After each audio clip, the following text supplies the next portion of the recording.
ce n'est que partie remise pour le Classico.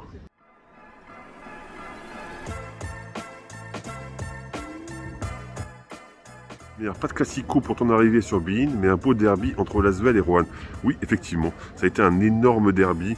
On a une très belle équipe de Roanne qui a vraiment poussé cette équipe de l'Asvel, touchée par beaucoup de blessures évidemment, dans ses retranchements. Donc ça a été un beau match. On sait que ça peut prendre feu de n'importe quel côté, dans tous les sens du côté de Roanne. Donc je pense que l'Asvel a été obligé d'être très sérieuse de bout en bout. Je suis ravi. Premier match où il y a eu du suspense, c'était hyper intéressant. Je suis encore une fois très content de l'avoir fait. Ce n'est que partie remise pour le Classico. 79 d'évaluation cumulée pour les seuls Vince Hunter et Will Cummings dans la victoire des Mets sur Strasbourg. On tient là 2 candidats au titre de MVP en BetClick. Alors je ne sais pas si ce sera des MVP, mais en tous les cas ils ont fait un match fantastique. C'était incroyable de voir Will Cummings insuffler le rythme vraiment de son équipe. Et l'activité de Vince Hunter est juste incroyable. Il est en train de monter en puissance complètement. Donc effectivement, c'est un joueur à surveiller. Cummings et lui sont très forts.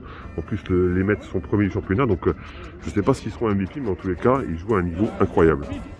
Dijon a rejoint Strasbourg le top 16. Une très bonne nouvelle pour le basket français. Oui, évidemment, la BCL est souvent sous-cotée. Pourtant, c'est très important de voir les équipes françaises bien figurées parce que ben voilà, c'est une compétition européenne de très bon niveau maintenant. J'ai en plus eu la chance de commenter Dijon qui s'imposait à Riga. Ça a été compliqué parce que Riga est une très belle équipe, mais au match aller ça a été compliqué principalement, mais sur le match retour c'était beaucoup mieux. En tous les cas, on est très content, surtout quand on voit un David Holston jouer à ce niveau-là. On a aussi des joueurs qui l'entourent, qui commencent à être vraiment très intéressants. Donc franchement, j'ai pris beaucoup de plaisir à commenter ce match et je suis très content pour le basket français et pour cette équipe de Dijon parce que il y a des Kelly, des Carrington, des joueurs comme ça qui sont très forts et qui apportent énormément de choses à cette équipe. Donc en plus, forcément, je peux être que content parce que le coach est Nenad Markovic et c'est un ancien collègue à moi.